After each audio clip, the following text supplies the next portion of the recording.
إلى حضرة جميع الأولياء والعلماء والصالحين من اجتمعهن بسببهم كله. Satu khas Hadratul Syekh Amba Hashim Ash'ari wal Walid Zainuddin MZ wa usulihim wa furu'ihim wa ahli silsilatihim. Rabbi fanfa'na bi barakatihim wahdinal husna bi hurmatihim wa ila hadratin Nabiyil Mustafa sallallahu alaihi wasallam. Syai'u lillahi lahumul Fatihah. A'udzu billahi minasyaitonir rajim. Bismillahirrahmanirrahim. Alhamdulillahi rabbil alamin arrahmanir rahim maliki yaumiddin. Ihdinas siratal mustaqim siratal ladzina an'amta 'alaihim ghairil maghdubi 'alaihim waladdallin. Amin. Bismillahirrahmanirrahim. Assalamualaikum warahmatullahi wabarakatuh.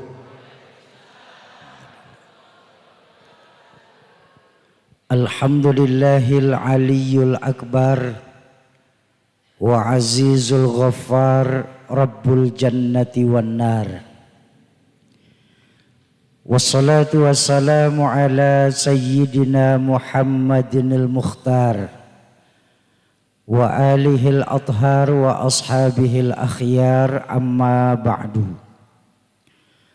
Qala Allahu ta'ala fil Qur'anil Karim wa huwa asdaqul qailin. A'udzu billahi minasy syaithanir rajim. Bismillahirrahmanirrahim. In uridu illal islaha mastata'tu wa ma taufiqi illa billah alaihi tawakkaltu wa ilaihi unib. Wa qala Rasulullah sallallahu alaihi wasallam, man arada dunya fa alaihi bil ilmi wa man arada al akhirah fa alaihi bil ilmi wa man aradahuma fa alaihi bil ilmi. Sadaqallahul azim wa sadaqa rasuluhul karim. Hadratul mukarramun, para alimil ulama, para masyayikh, para asatiz dan ustazat, segenap pimpinan pondok-pondok pesantren dan pengajar majelis-majelis ilmu yang hadir di majelis istighosah Ahad Pon Masjid Nahdlatul Ulama. Wabil khusus untuk orang tua saya, panjenenganipun Mbah Yai Haji Mukhraji Azhar, panjenenganipun Yai Slamet Daraini Mukarram Stadson Haji Al-Mukarram, panjenenganipun Kiai Haji Badi Zain. Semoga Allah panjangkan usia guru-guru kita, Allah tetapkan iman dan Islamnya dalam rangka menjaga semangat agama di Sutojayan tercinta kita ini. Amin ya rabbal. Para tokoh-tokoh masyarakat, tokoh-tokoh kepemudaan, aparatur pemerintah, segenap pengurus Nahdlatul Ulama Sutojayan, baik tingkat Ansor, Banser, Muslimat, Fatayat dan sebagainya. Wabil khusus Bapak Camat Sutojayan, Bapak Arinal Huda SPD MSI, orang tua kulo, kawan seperjalanan dari Abah Rahmatul Abrar Ki Zainuddin MZ, Mbah Jelani, Bang Farid Sekretaris DKM Masjid Nahdlatul Ulama, tim Safari Dakwah Badan Wakaf Al-Quran Blitar, Ustaz Teguh, Bang Billy, Bang Azki dan kawan-kawan, bapak-bapak dan ibu-ibu jamaah majelis istighosah yang dicintai Allah Subhanahu wa ta'ala. Alhamdulillah, pagi hari ini di Ahad Pon ini kita kembali menghadiri istighosah di Masjid Nahdlatul Ulama, di mana sebuah maqalah mengajarkan bahwa majelis ilmu, majelis yustajabu fihi doa. Majelis ilmu itu majelis tempat diangkatnya doa. Mudah-mudahan lewat keberkahan kita duduk di majelis istighosah pagi hari ini sebagai asbab Allah jawab semua hajat-hajat kita. Baik hajat dunia, lebih-lebih hajat akhirat nanti. Amin ya rabbal. Bapak Ibu, kehadiran kami bersama Badan Wakaf Al-Quran di Masjid Nahdlatul Ulama pagi hari ini mempunyai satu misi utama, yaitu untuk mengumpulkan para pewakaf Al-Quran skala nasional. Yang tujuannya adalah untuk menghidupkan kembali Al-Quran di tengah-tengah masyarakatnya. Sebagaimana keyakinan saya pun Bapak Ibu juga merasakan bahwa belakangan ini memang kita di Indonesia pada umumnya sedang mengalami yang namanya darurat Al-Quran. Banyak dari kita umat Islam sekarang ini tidak lagi menjadikan Al-Quran sebagai pedoman dalam kehidupan kita. Padahal apapun yang kita cari dalam kehidupan kita ini, baik kehidupan kita di Sutojayan ini, lebih-lebih untuk kehidupan kita di akhirat nanti, semua sudah tertulis rapi di dalam Al-Quranul. Tapi sayang beribu sayang, berapa banyak kita masyarakat di Blitar ini yang hanya menjadikan Al-Quran tidak lebih sebatas hiasan dinding rumah belaka. Bahkan minta maaf, minta ridho. Berapa banyak laki-laki di Sutojayan saat ini Pak, yang hanya menjadikan Al-Quran sebatas mahar pernikahan saja.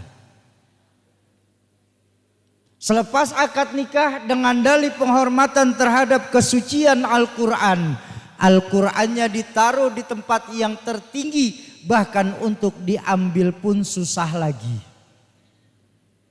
Kapan kira-kira Quran bisa turun ke tengah-tengah masyarakat? Biasanya awal-awal Ramadan. Tapi ini kita di Jakarta nggih Bu, teng mriki insyaallah sama.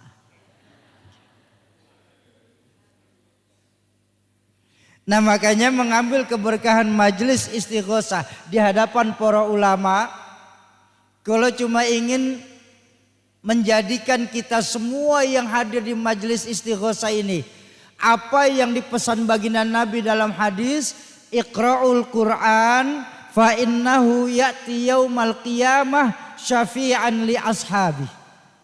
Baca itu Al-Quran. Karena sungguh Al-Quran yang kita baca nanti akan datang memberikan pertolongan di hari kiamat untuk para sahabat-sahabat Al-Quran. Sering saya bilang Mbah Yai di majelis-majelis ilmu, bersyukur kita Allah tidak menjadikan sahabat Al-Quran di muka bumi ini hanya satu macam. Kenapa? Kalau Allah menjadikan sahabat Al-Quran di bumi ini hanya satu macam, insya Allah kita masyarakat Sutojayan gak akan kebagian untuk menjadi sahabat Al-Quran. Diajarkan oleh guru kula Al-Mukarram Ki Haji Fakhruddin Al-Bantani, beliau mengajarkan kepada kula, sungguh sahabat Al-Quran yang diutus ke dunia ini ada 3 macam. Ayo kita lihat seberapa hubungan dekat kita dengan Al-Quran dalam kehidupan kita di Sutojayan ini. Siapa saja sahabat Al-Quran Syauki? Pertama diajarkan oleh beliau, merekalah sahabat Al-Quran man hifzul Quran. Mereka yang mampu menghafal Al-Quran, mampu menjaga hafalan Al-Quran sampai kematian menjemputnya, serta mau mengamalkan apa yang Al-Quran perintahkan untuk kita. Bu, saya yakin panjenenganipun sedoyo masih ingat ucapan orang tua kula, Rahmatul Abror Ki Zainuddin MZ. Mudah-mudahan Allah ampuni segala dosa dan kesalahan beliau. Dulu beliau pernah mengucap begini, sekarang ini banyak umat Islam iman secara ucapan tapi sekular kita dalam perbuatan. Artinya apa? Kita yakini dalam mulut kita dengan ucapan kita bahwa Al-Quran adalah imam kita. Tapi pada perbuatan sehari-hari kita lebih menjadikan Al-Quran sebagai makmum kita Pak. Padahal ketika menghidupkan sholat berjamaah kita diajarkan saat sholat kira-kira makmum ikut imam atau imam yang ikut makmum. Harusnya makmum yang ikut imam. Tapi berapa banyak dari kita sekarang ini malah kita menjadikan Al-Quran sebagai makmum kita. Ayo kita tengok. Al-Quran memerintahkan pergi ke barat, yang ada kita jalan ke timur. Al-Quran memerintahkan kita untuk sholat 5 waktu, tapi yang terjadi karena kesibukan kita, sholatnya masyarakat Sutojayan kalau ada waktu. Al-Quran memerintahkan kita untuk saling bersilaturahmi, memperkuat dasar silaturahmi.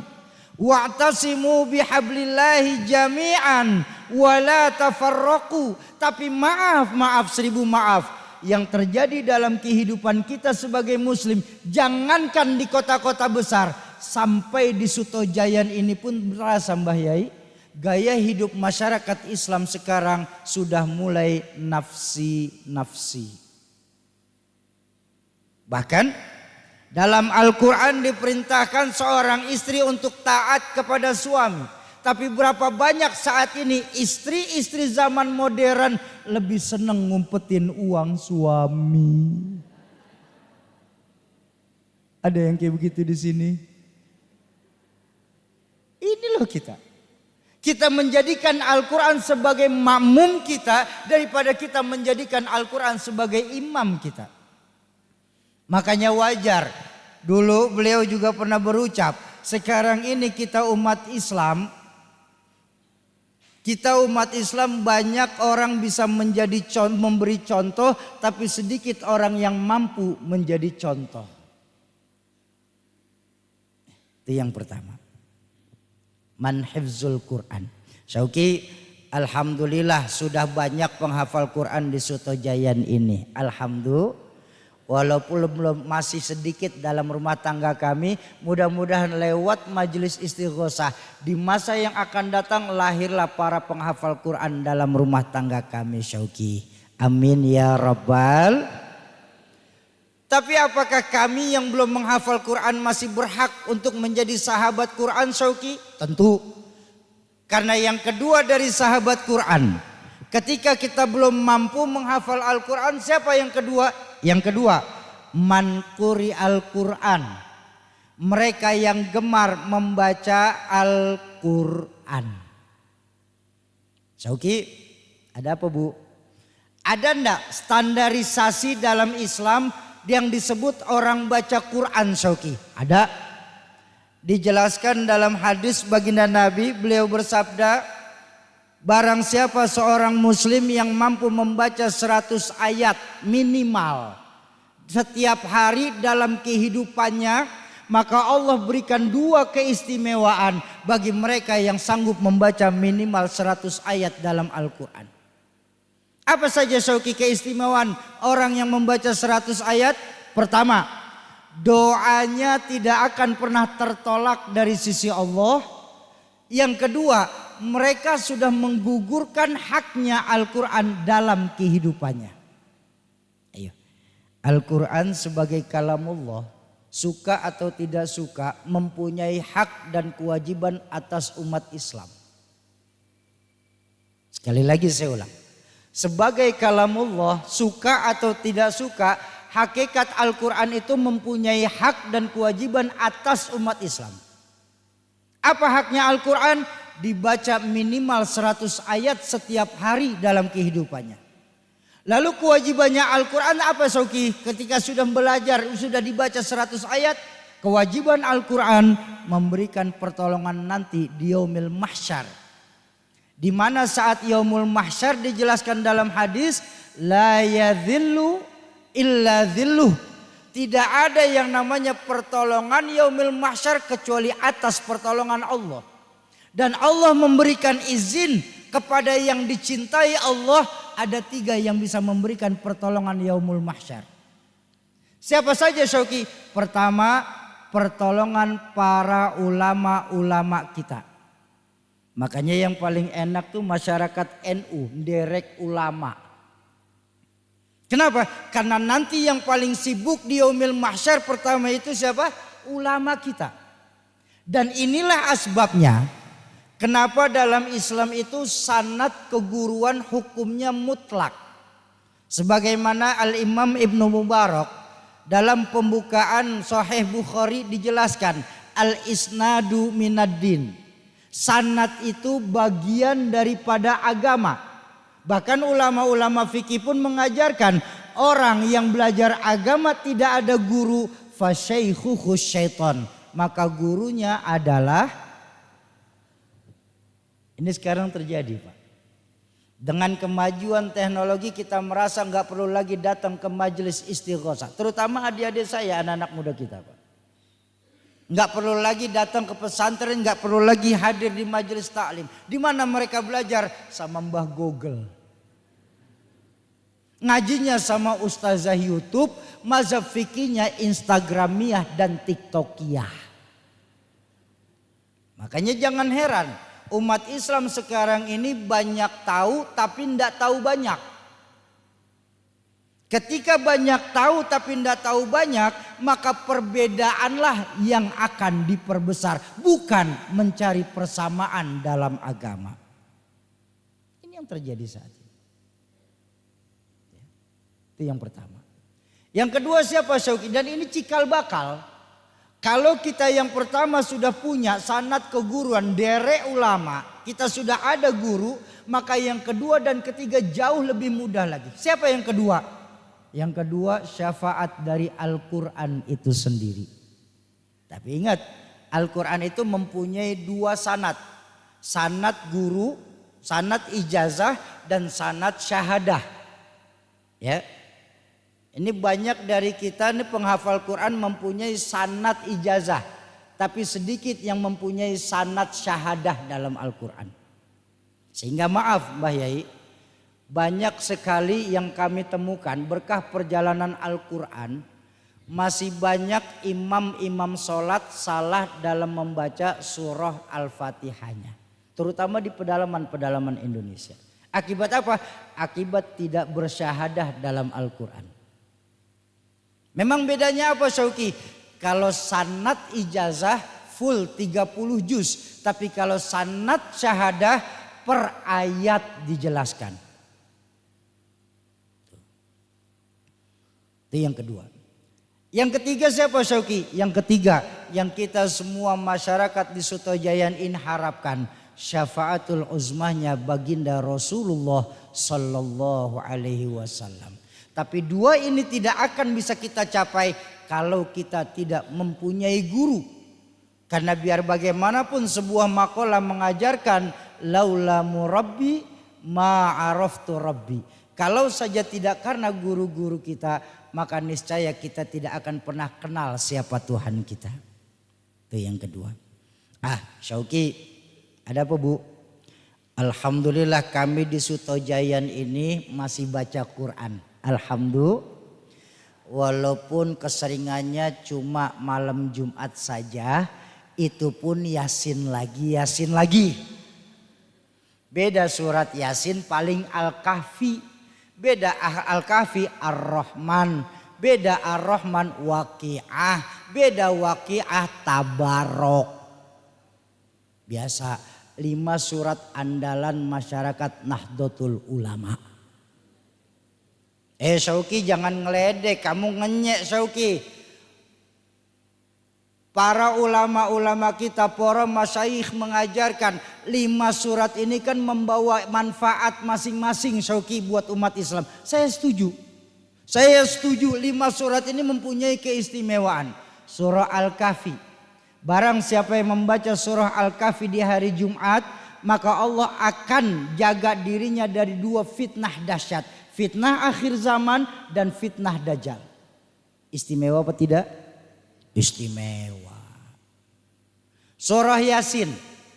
Barang siapa yang mendawamkan surah Yasin, maka Allah akan ampuni semua dosa dan kesalahannya walaupun setinggi gunung. Istimewa? Istimewa. Surah Ar-Rahman. Barang siapa yang membaca surah Ar-Rahman pada hari itu, maka Allah langsung memberikan penjagaan atas mereka yang membaca surah Ar-Rahman lewat malaikat-malaikat yang ada di dunia. Surah Waqiah, surah anti miskin. Tuh ya tuh, man qara'a bi suratil Waqiah, barang siapa yang membaca surah Waqiah setiap habis asar, maka Allah akan jaga dirinya dari kefakiran dalam kehidupannya. Ya kan namanya surat anti miskin. Ya penggih. Surah Al-Mulk, barang siapa yang mendawamkan surah Al-Mulk, maka Allah kasih karunia diringankannya kita, diberikan kematian husnul khotimah. Memang benar 5 surah ini istimewa bagi masyarakat Nahdlatul Ulama. Tapi kalau minta maaf, kalau minta ridho, bukankah Allah sendiri menegaskan dalam Al-Quran, Rabbana ma khalaqta hadza batila. Allah tidak akan pernah menciptakan segala sesuatu secara mubazir. Artinya apa? 114 surah yang diturunkan Allah lewat baginda Nabi, semuanya memiliki keistimewaan sendiri. Diajarkan oleh guru kula Al-Mukarram Muallim Haji Syahrani Jakarta. Dari 114 surah ini, tapi saya enggak bawain 114 surah, mumpung masih ada para ulama-ulama kita di sini. Ngambil keberkahan majelis istighosah, saya mau ambil beberapa saja. Pertama, surah Al-Baqarah. Dijelaskan barang siapa yang menghatamkan surah Al-Baqarah dalam sekali duduk di rumah, maka Allah berikan penjagaan dari rumah tersebut atas segala macam bencana. Istimewa apa tidak? Istimewa. Surah Yusuf dan Maryam. Apabila seorang perempuan yang sedang hamil, lalu mereka mendawamkan surah Yusuf dan Maryam, tatkala anaknya lahir ke dunia, maka diberikan perangai seperti Nabi Yusuf dan Siti Maryam. Perangai bukan muka. Kalau muka bagaimana pabriknya? Ma fil aba fi abna. Bagaimana anak begitulah, bagaimana bapak begitulah anak. Bapak emak ireng, anak nggak mungkin putih.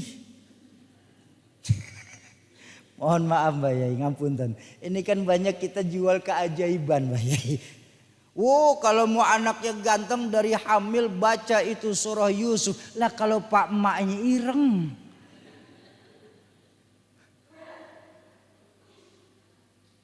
Istimewa apa tidak? Istimewa. Surah Ar-Ra'd. Barang siapa yang membacakan surah Ar-Ra'd, baik ke media air ataupun langsung kepada orang sakit, maka Allah berikan 2 keistimewaan bagi mereka yang mendengar pembacaan surah Ar-Ra'd yang sedang sakit. Kalau memang panjang umur, Allah kasih kesembuhan.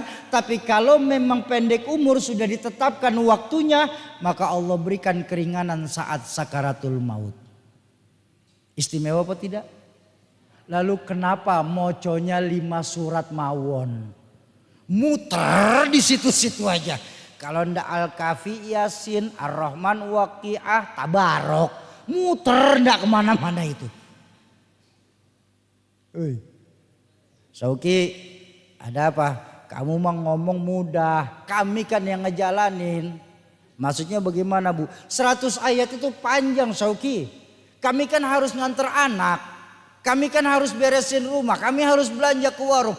Suami juga wajib belajar, wajib bekerja. Kalau 100 ayat itu berat Sauki, rasanya nggak bisa. Baik, Bu,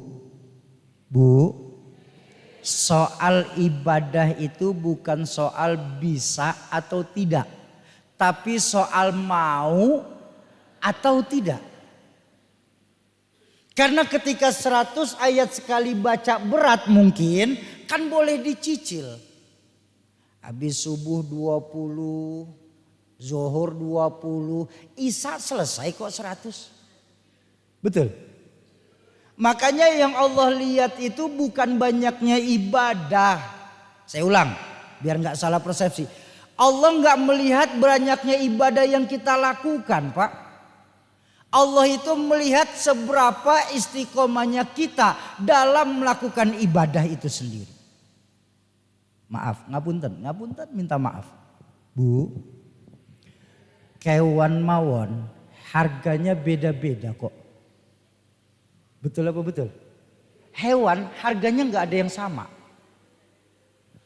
Sapi yang paling mahal niku rata-rata yang paling gemuk. Betul? Kenapa?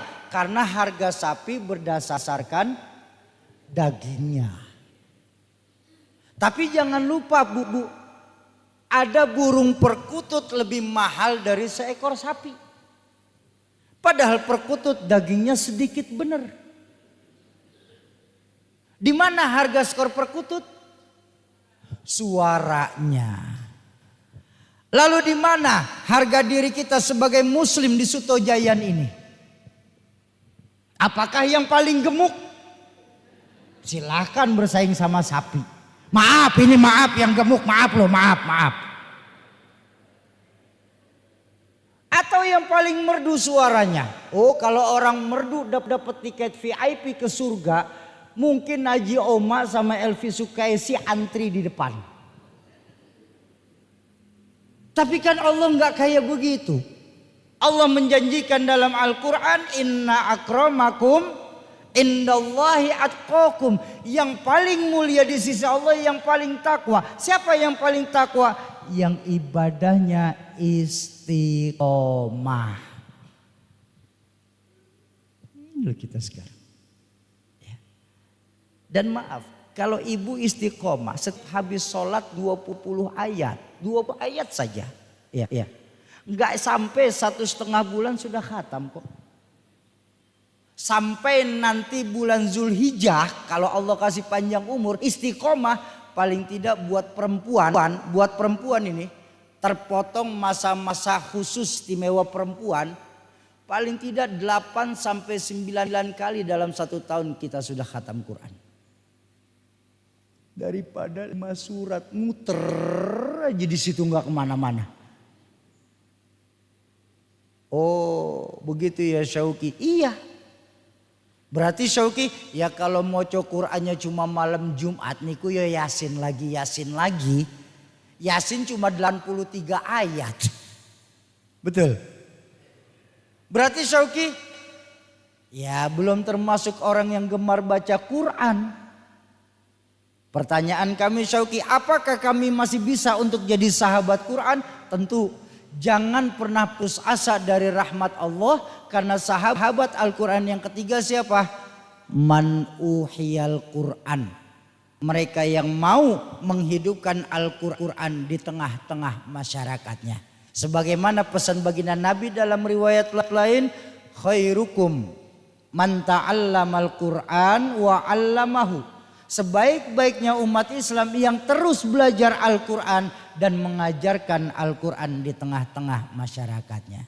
Nah makanya atas dasar itu kami ingin mengajak segenap keluarga besar Masjid Nahdlatul Ulama pagi hari ini mau kiranya ikut partisipasi dalam rangka menghidupkan Al-Quran bersama Badan Wakaf Al-Quran di program Wakaf Al-Qurannya. Insya Bapak Ibu jamaah ma'asyiral muslimin dan muslimat yang berbahagia, sebelum kita mulai majelis ilmu pada pagi hari ini, kami melihat masjid masih banyak pembangunan.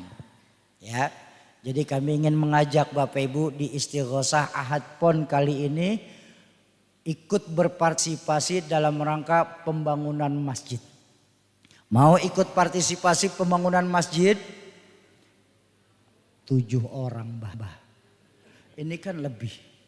Mau ikut pembangunan Masjid Nahdlatul Ulama? Alhamdulillah. Bawa duit? Alhamdulillah. Berapa? Ya nggak apa-apa. Berapapun alhamdulillah. Yang ngeluarin buat masjid 2.000 kita doakan mudah-mudahan masuk surga semua. Surga 2.000. Sorga mana? Baik nggak apa-apa, alhamdulillah. Baik Untuk menghemat waktu, yang bawa duit dan mau membantu pembangunan masjid, monggo siapin dulu duitnya.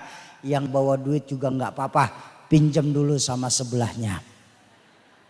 Kalau duit nggak bawa mau pinjam malu, handphone boleh, handphone taruh nggak apa-apa kok, buat masjid. Ayo sambil kotak infak lewat, kita sama-sama bersolawat asghil. Semoga lewat keberkahan solawat asghil yang kita bacakan pagi ini, Allah jauhkan sutojayan kita dari bencana. Allah jauhkan orang-orang zalim dalam kehidupan kita. Amin ya rabbal. Allahumma salli wa sallim wa barik alaihi.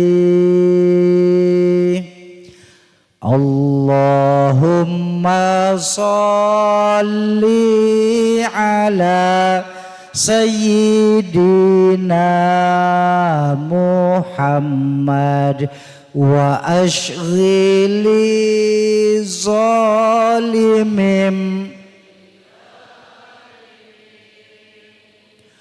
Allahumma salli ala sayyidina Muhammad wa ashghili zalimim.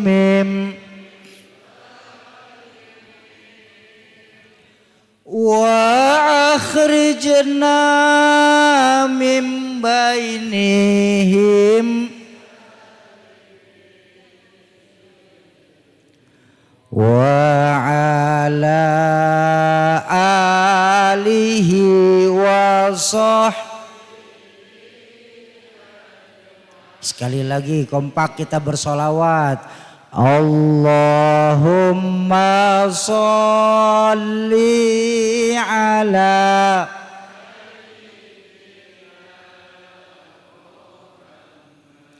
wa ashghili zalimim.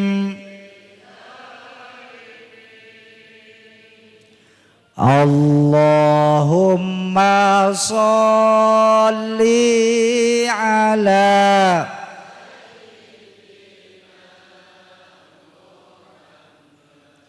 wa ashghili zalimim wa akhrijna min bainihim. Aghithna ya Rasulullah, aghithna wa ala alihi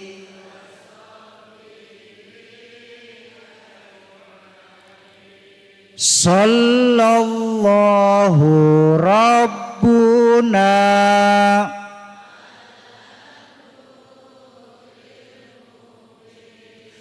Ahmad al-Mustafa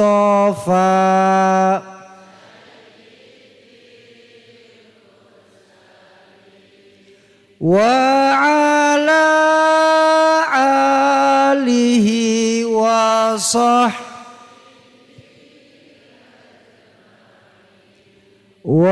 ala alihi wa Allahumma sholli wa sallim wa barik alaih. Bapak Ibu, semoga harta yang Bapak Ibu keluarkan secara tunai untuk pembangunan Masjid Nahdlatul Ulama nilainya dilipat gandakan oleh Allah sebagaimana doa para malaikat-malaikat Allah di dunia. Allahumma a'ti munfiqan khalafa. Ya Allah, berikanlah mereka ganti yang terbaik bagi mereka yang mau mengeluarkan hartanya di jalan Allah Subhanahu wa taala. Amin ya rabbal. Bapak Ibu jamaah ma'asyiral muslimin dan muslimat yang berbahagia, dalam kesempatan Majelis Istighosah Ahad Pon di bulan Muharram ini, kita masih masuk Muharram ini ya Mbah ya. Muharram akhir 20-an ya. Izinkan saya menyampaikan sebuah hadis baginda Rasulullah Sallallahu Alaihi Wasallam yang sangat bagus kita renungkan sebagai umat akhir zaman ini, Pak. Bapak Ibu, baginda Nabi pernah bersabda, sayati zamanun ala ummati la yabqa minal Islam illa ismuh wa la yabqa minal Qur'an illa rasmuh masajiduhum amirah wa hiya kharabum minal huda. Akan datang nanti zamannya di tengah-tengah umatku ini di mana saat itu Islam cuma dikenal sebatas cerita. Quran hanya dikenal sebatas tulisan. Dan saat itu masjid-masjid bagus, musola megah-megah, tapi kosong dari pancaran sinar hidayahnya Allah. Ayo pagi hari kita renungkan baik-baik hadis baginda Nabi ini, Bu, Pak. Bukan banyak hadis baginda Nabi yang diucapkan hampir 15 abad yang lalu, saat ini mulai terjadi kebenarannya. Minta maaf, minta ridho. Mohon maaf Mbah Yai, saya ngambil dari belakang saja, tapi tanpa merubah tekstual hadis ini sendiri. Kenapa? Biar lebih ke gambar ini hadis. Ya, saya tanya, boleh saya tanya? Boleh saya tanya? Masjid-masjid yang ada di Blitar saat ini bagus-bagus apa tidak? Alhamdulillah. Musola yang ada di Sutojayan sekarang ini keren-keren apa tidak? Luar biasa. Beberapa musola pakai AC sekarang. Betul. Tapi yang saya mau ajak kita berpikir, Mbah, mohon maaf Mbah Yai, tengoklah fungsi masjid dan musola yang ada di tempat kita saat ini. Banyak masjid dan musola beralih fungsi menjadi museum. Tahu museum? Tempat penyimpanan barang-barang antik. Tengok sebelah kita pagi hari ini, rata-rata yang isi masjid dan musola 50 tahun ke atas. Antik-antik sudah. Sementara anak-anak mudanya kemana, Pak? Mereka asik cari warung-warung kopi di pinggir jalan. Apakah salah, Syauki? Jelas salah. Salahnya di mana anak muda cari warung kopi, Syauki? Harusnya jangan sampai lupa. Baginda Nabi menjadikan masjid sebagai pusat kegiatan umat, Pak. Perjalanan Isra Mi'raj mengajarkan kepada kita, dalam Isra Mi'raj baginda Nabi perjalanan minal Masjidil Haram ilal Masjidil Aqsa. Perjalanan minal masjid ilal masjid. Artinya apa? Isra Mi'raj mengajarkan kepada kita umat Islam dengan masjid harus laksana ikan sama air, nggak boleh terpisah. Sebab kalau umat Islam sudah mulai menjauhi masjid, jiwanya yang akan mati, Pak. Sementara kalau umat Islam jiwanya sudah mati, maaf, jadilah kita bangkai yang berjalan-jalan di atas permukaan bumi Allah ini. Na'udzubillah tsumma na'udzubillah. Jangan sampai lupa, baginda Nabi menjadikan masjid sebagai pusat kegiatan umat. Di masjid baginda Nabi menghidupkan sholat berjamaah, tentu. Di masjid pula baginda Nabi mengajar agama, memang. Tapi jangan sampai lupa dari ingatan kita. Di masjid pula baginda Nabi melakukan lobi-lobi politik. Bahkan di masjid baginda Nabi mengatur strategi militer dalam berperang. Masjid dijadikan baginda Nabi sebagai pusat kegiatan umat. Lalu kenapa kita masyarakat Sutojayan hanya menjadikan masjid tidak lebih sebatas tempat ibadah saja? Kalau sudah selesai sholat, masjid kita langsung sepi, Mbah Yai. Kayak kuburan sudah. Padahal Al-Imam Muhammad bin Idris Asy-Syafi'i, Imam Syafi'i, ketika beliau masuk ke dalam satu kampung, Pak, yang beliau lihat itu dari kampung cuma 2 perkara saja. Imam Syafi'i tidak melihat berapa banyak orang kayanya. Imam Syafi'i tidak melihat berapa banyak ulama dan cendekianya. Imam Syafi'i tidak pernah melihat berapa banyak tokoh-tokoh terkenalnya. Yang Imam Syafi'i lihat cuma dua. Apa? Masjid lebih bagus daripada rumah sekitar. Dan anak-anak muda masih mau menghidupkan masjid. Kenapa? Ketika anak-anak muda masih mau menghidupkan masjid, maka disitulah momentumnya terasa. Islam masih akan lama di kampung tersebut. Sementara kalau sudah orang tua yang ngisi masjid, ya Allah, ya Rabbana, maaf Pak, paling sisa umur 6-10 tahun. Setelah itu wafat, habis penduduk masjid Pak. Ini sekarang. Ini terjadi sekarang ini Bu. Makanya baginda Nabi menjadikan masjid pusat kegiatan umat. Maaf. Ini kita kan teng Blitar, nggih. Di mana Bung Karno di sini kan? Betul. Maaf, ayo kita belajar sejarah Pak, Bu. Para pendiri-pendiri bangsa Indonesia menjadikan negara masyarakat Indonesia mencontoh masyarakat bermasjid Pak.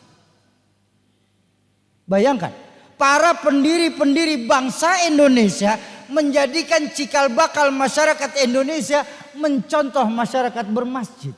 Lalu kenapa kita umat Islam nggak bangga dengan masjid kita sendiri Pak?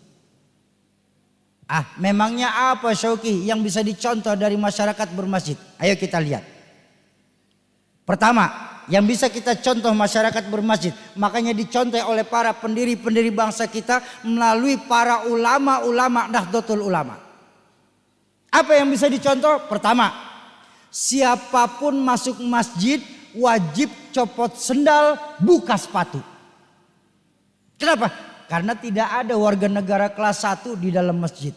Kalau sudah di dalam masjid semuanya sama. Betul? RT masuk masjid buka sendal, T. Camat masuk masjid buka sepatu, Mad. Bupati masuk masjid buka sepatu,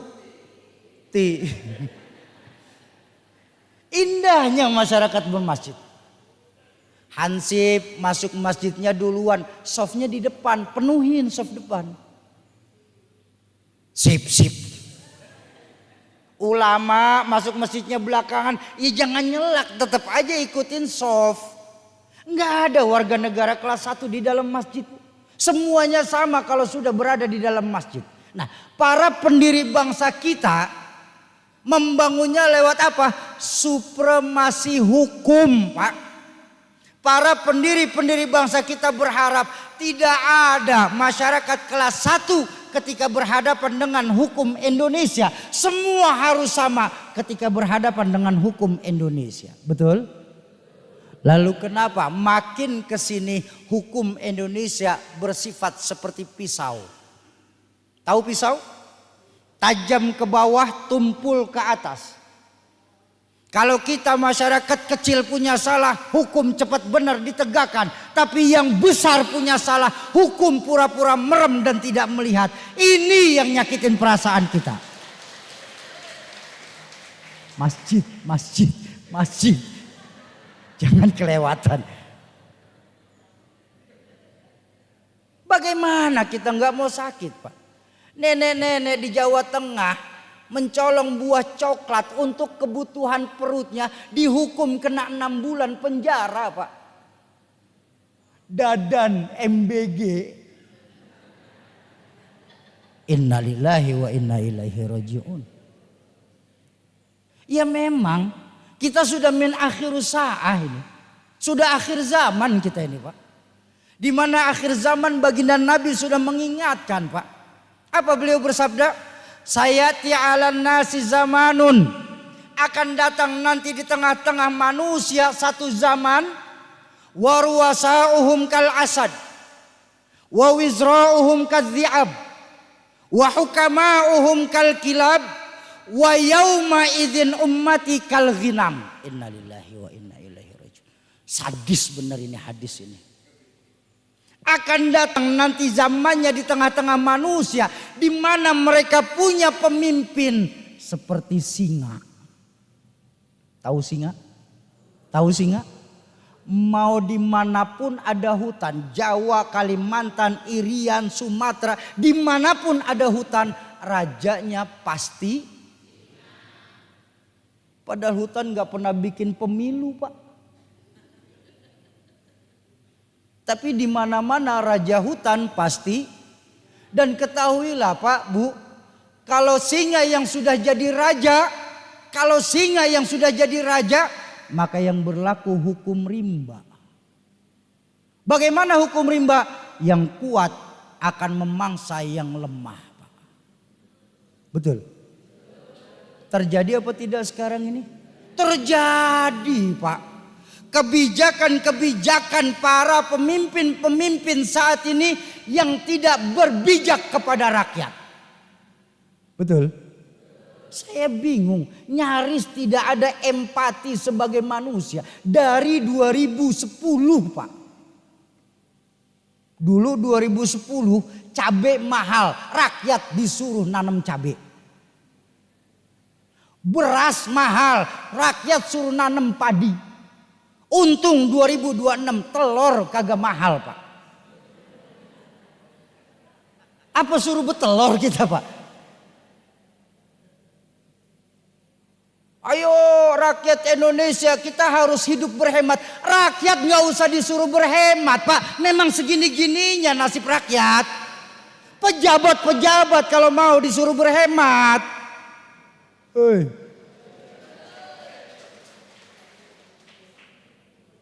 Singa, tahu singa? Tahu singa? Singa itu kalau lagi diem gemoy singa. Singa kemana-mana pikirannya nih. Orang lagi ngomongin singa juga. Singa. Warwasa'uhum kal asad.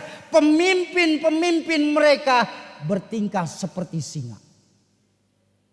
Kalau pemimpin singa kata baginda Nabi, wa wizra'uhum kadhi'ab. Para menteri-menterinya, para pembantu-pembantu rajanya, para legislatifnya bertingkah seperti serigala. Innalillahi wa inna ilaihi rajiun. Nyetel benar ini Pak. Kabinet seperti ini nyetel benar ini. Pemimpin singa, menteri dan wakil rakyat seperti serigala. Tahu serigala? Serigala adalah hewan yang paling licik. Dia mau makan ayam pakai bulu ayam. Dia mau makan domba pakai bulu. Sampai-sampai Rita Sugiarto menciptakan lagu Serigala Berbulu apa? Coba kita lihat. Berapa banyak wakil-wakil yang kita pilih kemarin baru ingat sama kita pada saat musim kampanye sama reses. Ketika kampanye mereka teriak-teriak kami dari rakyat untuk rakyat. Begitu jadi makanin uang-uang rakyat. Ya nggak salah. Sistem pemerintahan saat ini membuat rakyatnya menjadi miskin. Supaya apa? Suara kita bisa dibeli. Terbukti setiap pemilu pala kambing lebih mahal daripada pala orang. Pala kambing 150.000 Pak. Beli pagi masak siang sore kenyang masuk ke perut. Sehari doang 150. Pala ibu 50.000 5 tahun umurnya Bu.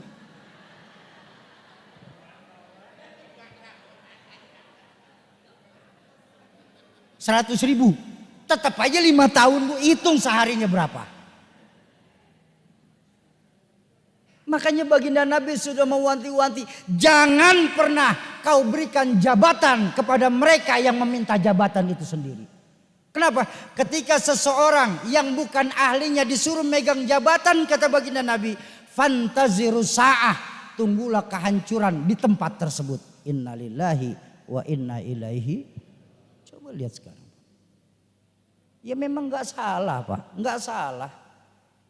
Sistemlah yang membuat memiskinkan rakyat Pak. Lah seumur-umur dari tahun 2014 kardus lebih kuat daripada besi Pak. Ya tuh. Seumur-umur kardus bisa lebih kuat daripada besi sekarang. Innalillahi wa inna ilaihi raji'un. Ini loh kita Pak. Innallaha la yughayyiru ma biqaumin hatta yughayyiru ma bi anfusihim. Allah tidak akan pernah merubah satu kaum kecuali mereka mau merubah kaum itu sendiri. Udah cukup kita dibohongin Pak. Udah capek kita di atas namakan Pak. Sekarang kita harus bangun Pak. Ingat bahwa benar. Saya khawatirnya apa? Ketika Allah ingin merubah satu kaum, dihancurkan kaum dulu itu dulu tersebut. Apa mesti kayak gitu Indonesia? Padahal Indonesia banyak ulama-ulama. Padahal di Indonesia banyak para wali. Kenapa sekarang terjadi Pak? Akibat salah urus Indonesia ini Pak. Pemimpin singa, menteri, anggota dewan seperti serigala. Apa selesai? Belum. Wa hukama'uhum kal kilab. Para penegak hukumnya bertingkah seperti seekor asu. Tahu anjing? Pada dasarnya anjing gak kenal mana majikan mana maling. Siapapun dia selama yang dibawa tulang, anjing goyang-goyangin ekornya Pak. Maling datang bawa tulang, anjing diem. Majikan 4 hari gak dikasih makan, padahal ngerawat dari kecil, tetap aja digonggong sama anjing. Kenapa? Anjing. Makanya timbul idiom dalam masyarakat. Apa? Kita masyarakat kecil kalau kehilangan ayam, lapor hukum, mau diterima jual kambing. Mau diselidiki jual sapi. Gara-gara ayam hilang, kambing kejual, sapi lenyap. Ini loh proses. Hukum masih terasa mahal untuk kita masyarakat miskin. Betul? Iya saya mah nggak lagi ngomongin siapa-siapa Pak, ngomongin hadis saya mah. Kalau mau protes sama Nabi jangan sama saya.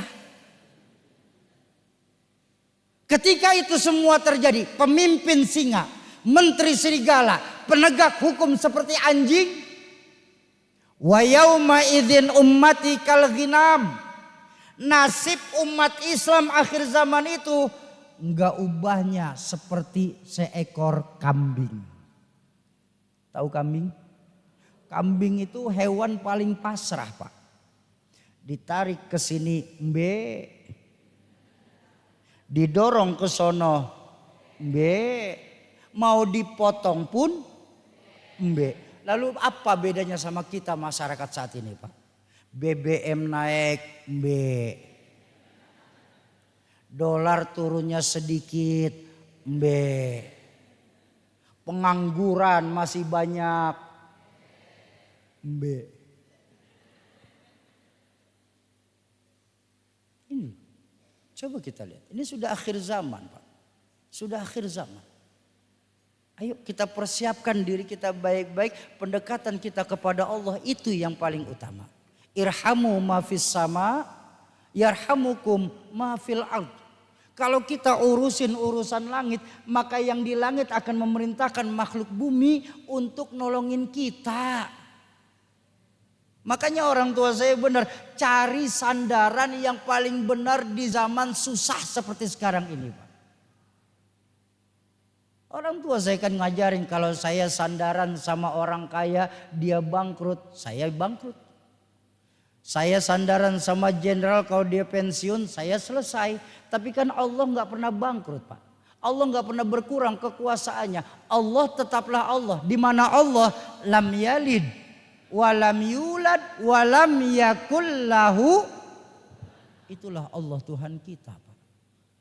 Maka yang terbaik di zaman sulit, cari benar-benar sandaran kita kepada Allah Subhanahu wa ta'ala. Itu yang pertama. Siapapun masuk masjid, copot sendal, buka sepatu. Sudah copot sendal, sudah buka sepatu, sudah masuk kita ke dalam masjid. Ketika kita masuk ke dalam masjid, Kita nggak pernah sibuk dari mana kita berasal, Pak. Yang penting kemana kita menghadap. Bapak dari mana? Saya dari timur, madep barat, Pak. Kalau sudah di masjid kan kiblat kita arah barat. Nyerong sedikit. Ibu dari mana? Saya selatan, Soki. Madep barat, Bu. Jenengan dari mana, Mas? Kalau barat, Soki. Ya madep barat juga, nggak ada urusan. Kenapa? Karena sebagai muslim di dalam masjid kita diikat dengan akidah. Ini sebagai muslim. Kita mengarah ke arah yang sama. Menyembah Allah Tuhan yang sama. Mengikuti manasik Nabi yang sama. Melakukan gerakan yang sama. Sampai bacaannya pun sebagai muslim. Tapi jangan lupa sebagai bangsa kita sudah diikat dan dikontrak lewat Sumpah Pemuda. Kita mau bersatu nusa, satu bangsa dan satu bahasa. Itulah Lalu kenapa bibit-bibit disintegrasi saat ini sudah mulai terjadi di tengah-tengah kita. Ini saat ini. Ayo makmurkan masjid-masjid kita. Padahal ayatnya jelas sekali. Gede bener nih ayatnya. Allah berfirman tuh. Innama ya'muru masajidallah. Man amana billahi wal yaumil akhir. Wa aqamas shalah wa ataz zakah. Orang-orang yang benar-benar beriman benar-benar mau memakmurkan masjid mempunyai 3 ciri, Pak, dalam kehidupannya. Siapa saja Syauki ciri-ciri orang yang gemar memakmurkan masjid? Pertama, man amana billahi wal yaumil akhir. Mereka yang benar-benar beriman kepada Allah dan percaya kepada hari akhir. Bu, kalau minta maaf nih. Belakangan ini memang sangat kita rasa. Akibat kebutuhan kita akan dunia yang semakin meningkat. Menyebabkan iman kita kepada Allah yang semakin menurun, Pak. Apa buktinya, Syauki?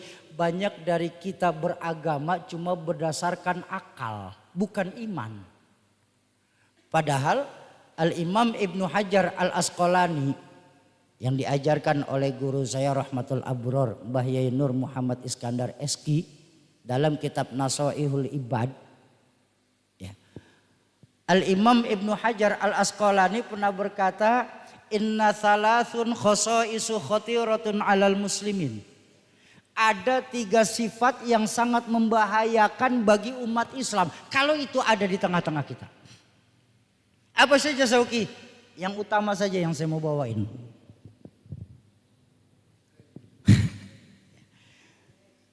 Sampai jam pintan kita ngaji. Sampai jam 8. Yang utama saja. Apa? Mani'tasoma bi'aqlihi dhalla.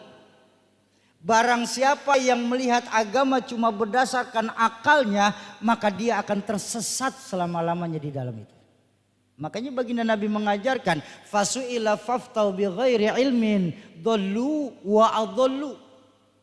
Apabila seseorang dimintakan fatwa tapi tidak didasari dengan ilmu, maka percayalah dia akan sesat dan menyesatkan.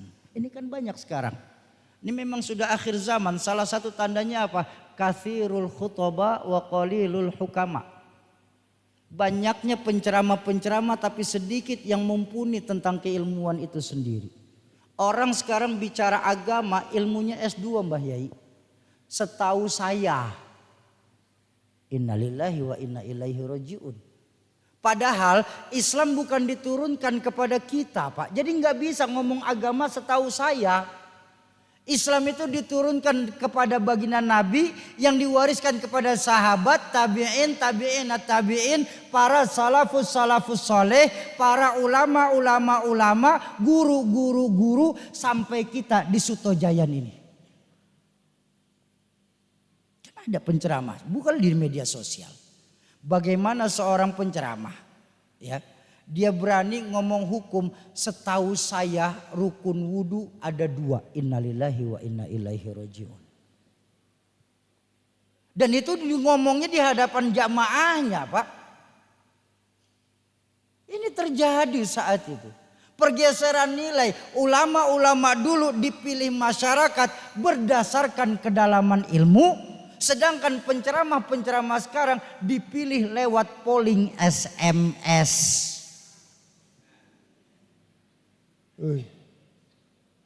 Makanya hukum sekarang ini sudah mulai agak abu-abu ini. Akibat apa? Akibat pergeseran nilai al-imanuhum fi amplopihim. Udah cari terjemahan bebas lah, namanya ngaji pagi-pagi. Ya bukan kita nggak perlu duit, siapa sih yang nggak perlu duit? Tapi jangan jadikan duit itu sebagai tujuan utama, Pak. Jadikan duit itu sebagai apa? Sebagai lompatan kita untuk kehidupan yang lebih pasti lagi. Bukan nggak perlu duit, orang kita masih di Soto Jayan kok nggak perlu duit, wajar perlu duit. Cuma jangan batasi, saya tadi ngomong sama abah saya. Jangan batasi rezeki Allah itu dari duit. Makanya saya pakai contoh saja, ini terakhir nih. Ya, permainan rezeki dari Allah. Bu, kalau izin, ini di tangan kalau ada gelas. Ya. Kalau kita sadar kita masih gelas, jangan pernah minta rezeki sebanyak ember sama Gusti Allah. Karena gak bakal dikasih. Demi Allah gak bakal dikasih. Satu yang kita lupa, Allah itu memberikan apa yang kita butuhkan. Bukan yang kita minta. Jadi selama diri kita masih gelas, Allah akan kasih kita rezeki sebanyak gelas. Enggak lebih, enggak kurang. Lalu Syauki, bagaimana caranya kami punya rezeki MM-an Syauki? Ember. Udah dengerin aja, kenapa sih protes saja. Perbaiki dulu media diri kita, perbesar media diri kita. Bagaimana caranya Syauki? Sholatnya rajinin, sedekahnya tambahin, sama Quran rajinin, sama majelis ilmu hobiin, sama suami taatin, sama istri sayangin, sama orang tua santunin, sama guru hormuliain. Ini loh yang membuat media diri kita jadi besar. Dan ketika, nah ini juga penting, Allah yang menilai. Jangan biasakan kita menilai diri kita, Pak. Karena orang bisa dinilai baik itu bukan saat mereka hidup kok. Orang baik itu dinilai saat mereka meninggal dunia. Biarkan Allah yang menilai saja. Ketika Allah menilai kita sudah jadi ember, nggak perlu kita bebuih mulut kita doa, karena Allah akan kasih kita rezeki sebanyak ember. Malahan, maaf, orang tua kulo boleh cerita. Orang tua kulo pernah manggil kami keempat. Ayah itu punya 9 anak dari 4 umi. Dan kebetulan ayah itu yang paling sering di umi kami. Karena yang pertama dan anaknya paling banyak. Ada 4. Yang ada 4. 5 meninggal 1. Fikri, Lutfi, Syauki, Zaki. Sini duduk. Ayah pengen ngomong. Kami duduk di bawah, ayah duduk di atas. Saya bilang, ada apa ya? Ayah mau pesan. Pesan apa? Anak-anak ayah gak boleh ada yang berlaku ember ya. Nggak boleh cita-citanya jadi ember. Saya protes. Ya izin. Ada apa Ki? Aku nih ikut ayah ceramah 7 tahun saat itu nih. 7 tahun. Terus aku tuh hafal sekali materi ayah saat ceramah. Ayah itu kalau sudah buka bab sedekah pasti ayah menyampaikan ke jamaah. Ayo para jamaah jadikan diri kita ember lebih dahulu. Maka Allah akan kasih kita rezeki sebanyak ember. Beliau senyum Bu. Ya Allah mudah-mudahan Allah ampunin segala dosa beliau. Beliau senyum. Itu kan buat jamaah. Lalu kalian anak-anak ayah, makanya ayah pesan. Jangan jadi ember. Lalu kami harus jadi apa ya? Kalian harus jadi toren air. Apa toren air di sini, Bah? Hah? Tandon. Tandon. Tahu tandon? Bu, Pak, guru-guru majelis pernah ngajarin bab tandon apa tidak? Belum? Ayo. Nah saya kasih oleh-oleh dari orang tua saya Rahmatul Abror Ki Zainuddin MZ. Kita ngaji bab tandon sedikit. Tahu tandon? Yang ada di atas rumah di masjid. Tandon itu nyimpen air bukan untuk dirinya. Tapi untuk dialirin lagi kepada yang membutuhkan. Dan lihat sifat tandon. Semakin sering kerannya terbuka, semakin bersih dan jernih aliran airnya. Kenapa? Enggak ada lumut di dalamnya pipa. Dan semakin banyak pipa yang ditanam ke tandon, tandon enggak merasa keberatan kok walaupun banyak pipa yang ditanam. Malah senang. Kenapa senang? Karena lebih cepat diganti dengan aliran air yang baru, Pak. Dan yang paling dahsyat dari sifat tandon apa? Bu, Pak, tandon tidak pernah memerlukan orang lain untuk isi ulang. Kenapa? Ada otomatis. Bener kan? Sedangkan ember masih perlu orang lain untuk ngisi. Ayo sekarang saya tanya, jawab yang jujur. Setelah tahu dan kita ngaji bab tandon, tetap mau jadi gelas, ember atau tandon? Nggak kompak. Ini kita di majelis ilmu, tempat diangkatnya doa. Kalau pada lemes nanti malaikat rahmah ngangkat doanya ikutan lemes ini. Ayo saya tanya sekali lagi, yang kompak. Mau tetap jadi gelas, ember atau tandon? Yakin? Betul? Goceng. Tandon mana 5.000 Pak? Sauki, sedekah itu kan yang penting. Saya setuju, Pak. Saya setuju. Sedekah yang penting ikhlas. Soal banyaknya nomor 1.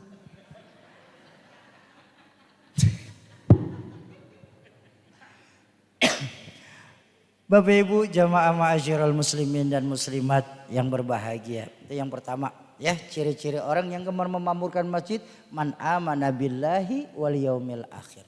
Mereka benar-benar beriman kepada Allah dan hari akhir. Kembalikan nilai-nilai keimanan kita kepada Allah. Kalau kita sendiri, yang kedua Allah. Kalau kita berdua, yang ketiga Allah. Iya, orang lain gak lihat maksiat yang kita lakukan, tapi Allah maha melihat apa yang kita kerjakan. Itu yang pertama. Yang kedua, ciri-ciri orang yang gemar memamurkan masjid apa dalam Al-Quran itu? Wa aqamas shalah. Dan mereka gemar menghidupkan sholat berjamaah. Saya minta maaf Mbah Yai. Jujur, di Sutojayan ini umat Islam sholat berjamaah ada 3 jenis Pak. Minta maaf Mbah Yai. Ada yang sholat berjamaahnya tahunan, ada yang bersolat berjamaahnya mingguan, ada yang sholat berjamaah harian. Yang tahunan Idul Fitri sama Idul Adha ini aja baru ngerasain Nahdlatul Ulama. Itu juga di halaman. Yang mingguan Jumat aja, Jumat jangan sampai lolos. Yang harian pun diajarkan sama Nabi lewat sunnah. Sholat berjamaah itu 5 waktu. Kombinasi angka 4-4-3-4-2. Zuhur, asar, maghrib, isya. Lalu kenapa kebanyakan kita di Sutojayan sholat maghrib angkanya 00300. Cuma maghrib doang kita berjamaah. Oh saya perempuan aman dong Sauki. Kan perempuan gak wajib sholat di masjid. Iya saya setuju. Perempuan memang tidak wajib sholat di masjid. Tapi ada kriteria perempuan yang macam bagaimana yang gak wajib sholat di masjid. Pertama, dia masih sendiri belum nikah.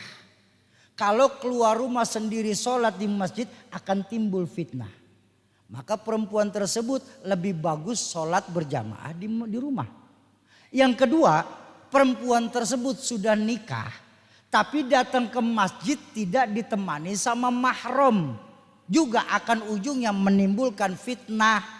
Maka 2 tipikal wanita itu lebih baik sholat di rumah. Ya, masih muda punya suami enggak nemenin sholat di masjid. Tuh.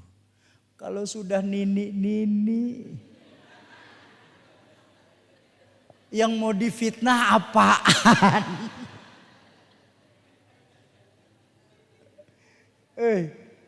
Ayo makmurkan masjid-masjid kita dengan menghidupkan sholat berjamaah. Itu yang kedua. Yang ketiga terakhir, mereka yang gemar memakmurkan masjid siapa? Wa ataz zakah. Mereka enggak pernah takut untuk mengeluarkan harta di jalan Allah Subhanahu wa taala. Nah, makanya pagi hari ini kami ingin mengajak segenap keluarga besar Masjid Nahdlatul Ulama mau kiranya ikut mengeluarkan hartanya di jalan Allah melalui program wakaf Al-Quran. Syauki, saya jujur enggak punya duit pagi ini Syauki. Jangan khawatir. Jangan pernah kita jadikan duit sebagai alasan utama enggak mau menghidupkan Quran. Ya kamu mah aneh Syauki. Aneh kenapa Bu? Yang namanya infak, sedekah dan wakaf itu UUD. Ujung-ujungnya duit. Baik. Ada dua alasannya. Kenapa saya bilang tolong jangan jadikan duit alasan utama.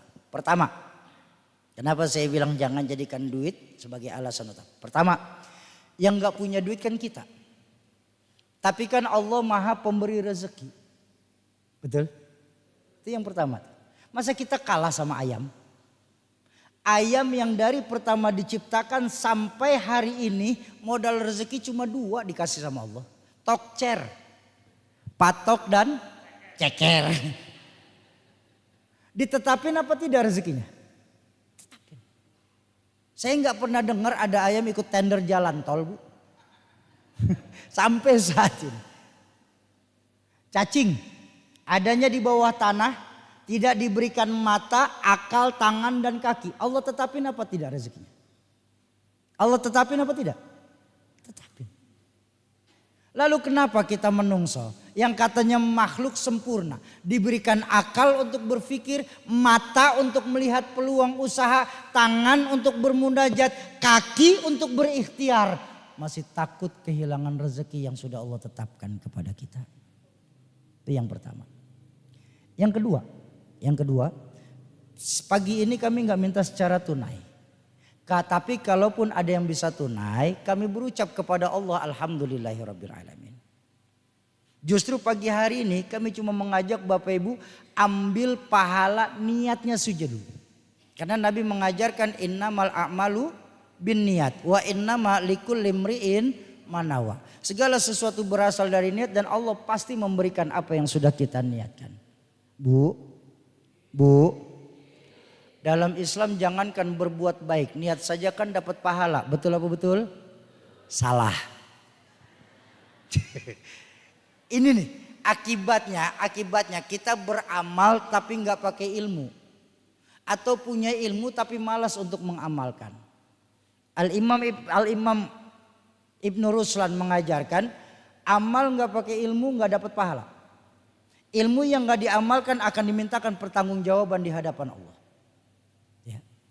Jadi tidak semua niat dalam Islam itu menghasilkan pahala. Contoh, saya niat nanti sholat zuhur di Masjid Nahdlatul Ulama. Bagus gak niat saya? Bagus. Tapi sampai qomat zuhur saya belum keluar dari penginapan saya. Saya belum mendapatkan pahala niat saya meskipun niat saya baik. Kenapa? Diajarkan oleh guru saya Al-Mukarram Kiai Haji Robi Dongkal. Dalam kitab Iqna di bab niat. Niat yang menghasilkan pahala itu wajib dibarengi dengan ikhtiar. Karena tugas manusia hanya sampai ikhtiar. Sedangkan hasil haknya Allah. Artinya apa? Ketika saya niat saya sholat zuhur di Masjid Nahdlatul Ulama. Jam 11 saya keluar dari penginapan menuju Sutojayan ini. Masjid Nahdlatul Ulama. Tapi di tengah jalan ban kendaraan saya pecah. Menyebabkan saya nggak bisa datang sholat zuhur di Masjid Nahdlatul Ulama.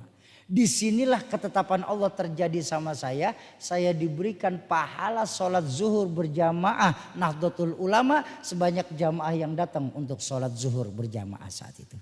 Nah sama ambil pahala niat dengan cara apa? Titipkan niatnya saja. Niatnya saja. Ini niat wajib tersebut ya Bu. Karena nggak ada lagi nanti saya niatnya di rumah Syauki tidak. Fikih mengajarkan beda tempat sudah beda amal. Syauki saya pengen tahu memang berapa sih nilai wakafnya Syauki? Nggak besar kok Bu. Cuma 150.000 rupiah per mushaf Al-Quran. Kemahalan Syauki kalau 150 di pasar Quran 50.000 bagus. 100.000 udah keren. Kamu 150 jualan Quran. Baik. Pertama saya mengucap innalillahi wa inna ilaihi rajiun kalau ada yang menyangka kami jualan Quran. Demi Allah, tidak ada satupun dari kami berniat jualan Quran pagi hari ini. Kalau ada satu saja niat kami jualan Quran dari teman-teman kami, tim kami niat jualan Quran, demi Allah, Allah laknat kami dalam perjalanan safar ini, Pak. Kami tidak mengajak untuk jualan Quran. Lalu Syauki, kami mengajak berwakaf. Memang berapa nilai wakafnya Syauki? Nilai wakafnya enggak besar, 150.000. Tapi saya pastikan, saya harus pastikan ini supaya apa? Supaya nanti saya terputus tanggung jawab saya di hadapan Allah. Saya enggak mau nanti Bapak Ibu yang tanya sama saya di hadapan Allah, padahal dosa saya jauh lebih banyak. Bapak Ibu masih nanya sama saya tentang kemana arah wakaf saya pagi ini. Saya enggak mau itu. Jadi saya putusin saja di dunia. Ya. Bapak Ibu, dari 150.000 rupiah per wakaf per mushaf Al-Quran yang Bapak Ibu titipkan pagi hari ini berupa niat, kami pastikan Bapak Ibu mendapatkan tiga kebaikan di dalamnya. Selain kebaikan wakaf, kami dari 150.000 per mushaf Al-Quran niat wakaf itu, kami pastikan ibu bapak dapat 3 kebaikan. Pertama, kebaikan pencetakan Al-Quran mulai dari 0 sampai mushaf yang di dalamnya tertulis nama para pewakaf Al-Quran itu sendiri. Karena alhamdulillah lewat dana umat Islam, kami Badan Wakaf Al-Quran tidak lagi melempar cetakan Quran ke percetakan umum, tapi langsung kita nih lewat dana umat membeli mesin cetak mushaf Quran itu sendiri. Yang mengerjakan juga alhamdulillah tidak putus wudhu Mbah Yai. Itu yang pertama. Ya. Yang kedua, kami pastikan Bapak Ibu dapat kebaikan pengiriman distribusi Al-Quran masuk ke pelosok-pelosok Indonesia sampai kepada tangan penerima wakafnya. Dan yang ketiga kami pastikan Bapak Ibu dapat kebaikan pengiriman guru-guru Quran ke pelosok-pelosok Indonesia. Karena berkah Al-Quran saya pernah masuk di wilayah Kalimantan Barat. Tepatnya di Kabupaten Ketapang, desanya Air Hitam. Dari Pontianak itu masih 18 jam kami jalan ke sana naik darat, naik mobil. Nah, saya Mbah Yai ketemu sama seorang ibu-ibu, putri Dayak asli Kalimantan Barat. Sudah 14 tahun beliau memeluk Islam. Beliau ngobrol sama saya. Apa kata beliau? Syauki, saya ini alhamdulillah sudah 14 tahun memeluk Islam Syauki. Tapi kami ini menjalankan sholat berjamaah itu kalau cuma Idul Fitri dan Idul Adha sebagai perempuan. Saya bilang bagus Bu, karena memang sebaik-baiknya perempuan sholatnya di rumah. Tapi Syauki saya minta maaf, dosa enggak saya? Apa Bu? Selama 14 tahun saya masuk Islam, saya ini tiap sholat itu cuma sebatas bismillah dan fatihah saja yang baca. Karena enggak ada guru Quran yang mengajarkan kami baca Quran di Air Hitam ini. Saya bilang demi Allah Bu, enggak ada dosa bagi ibu, yang dosa kami inilah orang-orang Islam di Indonesia. Karena membiarkan saudara-saudara kita mengalami buta huruf hijaiyah. Mungkin untuk di Sutojayan ini hal kedengarannya lucu. Tapi maaf Pak, Islam kita bukan milik masyarakat Sutojaya saja. Islam kita bukan milik masyarakat Kabupaten Blitar saja. Islam kita dari Aceh sampai Papua. Itulah saudara-saudara kita yang wajib kita bantu keberadaan Al-Quran di sana. Ayo Bapak Ibu, walaupun cuma dengan niat saja. Bayarnya kapan Syauki? Kapanpun ketika Allah sudah kasih keluasan rezeki. Boleh besok, minggu depan, pekan depan, bulan depan bahkan silahkan. Mau dicicil umpama gitu ya. Saya mau ambil besar Syauki 100 mushaf. Tapi dicicil. Setiap 2 pekan sekali saya cicil 10 mushaf dulu. Boleh apa tidak? Boleh. Cari yang mudah dan nyaman kita dalam beribadah. Syauki kalau saya ambil banyak atas nama keluarga besar boleh apa tidak? Bagus. Saya kalau banyak sendiri mungkin berat. Tapi kalau banyak beramai-ramai kan jadi lebih ringan Syauki. Boleh apa tidak? Boleh. Malah saya pastikan dapat pahala tambahan dari Allah berupa fastabiqul khairat. Berlomba-lomba kita dalam mengajak kebaikan. Bagaimanapun caranya cari yang aman dan mudah.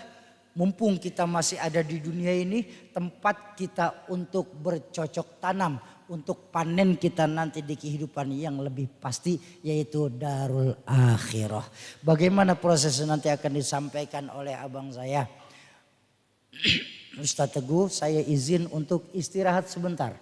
Istirahat saja, tolong jangan bubar dulu. Kenapa Syauki? Ada dua. Pertama, program kita program wakaf Quran, maka nanti di akhir acara kita akan melakukan akad wakaf secara jamaah. Yang kedua, mumpung guru-guru masih ada, nanti biar doa yang baca guru-guru kita. Kenapa? Jangan biasakan kita pulang sebelum ditutup sama doa. Demi Allah, penceramah tidak membawa kebaikan sedikit pun.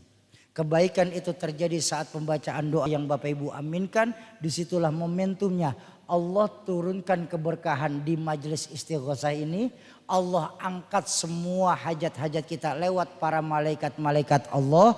Dan bangunnya kita dari majelis ilmu mendapatkan jaminan ampun atas segala dosa yang kita lakukan. Ayo Bapak Ibu, jadikan diri kita masing-masing. Walaupun cuma 1, 2, kami enggak muluk. Seandainya istiqomah. 1 mushaf, 2 mushaf saja. Paling tidak pagi hari ini 400 mushaf insya Allah akan terkumpul dari majelis istighosah pagi hari ini. Ayo jadikan diri kita masing-masing sebagai sahabat-sahabat Al-Quran. Silakan.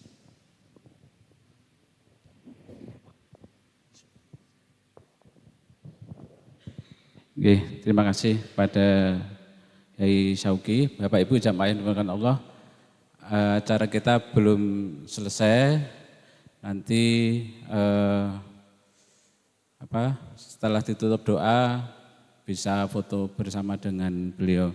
Perlu kami sampaikan untuk perolehan infak tadi yang dikelilingkan itu sebesar Rp7.113.700. Masih ada kesempatan mungkin bagi para jamaah yang ingin mendonasikan infak ke petugas kami, silakan. Baik jamaah yang dimuliakan Allah, mohon izin selanjutnya mari kita saksikan bagaimana perjuangan tim BWA dalam mendistribusikan Al-Quran di berbagai pelosok di seluruh Indonesia. Silakan Mas.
Perlu kehati-hatian dan tingkat risikonya juga besar, tinggi, besar ya.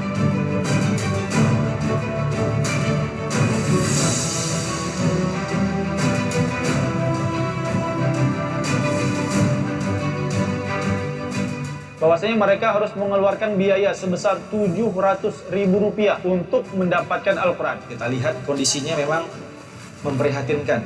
Ini tidak ada sampulnya dan kemudian juga kalau di sini cuman juz 30 nih dan tidak ada lagi, kita lihat di depan dan di belakangnya sudah sangat memprihatinkan. Insya Allah Quran yang ada ini akan kita ganti dengan Al-Quran dari amanah daripada Wakif BWA. Alhamdulillahirabbil alamin, kita sedang naik perahu, insya Allah subhanahu wa ta'ala akan bertunjuk menuju pesantren untuk anak-anak menjadi menghafal Al-Quran, bawa dan distribusi Al-Quran dengan BWA biidznillah subhanahu wa ta'ala. Ini berjuang kita di dalam sungai saat ini. Insya Allah semoga yang distribusi Al-Quran dan wakaf Al-Quran mendapat pahala. Orang-orang yang berjuang itu semua termasuk ditolong agama Allah subhanahu wa ta'ala. Kali ini kita sedang di perjalanan menuju desa Borungai, desa Semuntai, kecamatan Sepauk. Alhamdulillah tadi kita dari Kabupaten Sintang setelah melakukan perjalanan selama 3 jam dan kondisi jalannya ya seperti ini. Seperti para wakil semua lihat bahwasanya rintangannya ya ini jalan yang berlubang. Oleh para mualaf yang alhamdulillah berjumlah 17 orang yang dimana kita akan melakukan berbagai kegiatan di sana. Yang pertama adalah melakukan syahadat asyhadu an la ilaha illallah, melakukan sunatan masal untuk para mualaf tadi. Kemudian kita akan melakukan pembagian zakat. Tak lupa yang penting bahwasannya kita ke sana itu akan membagikan Al-Quran.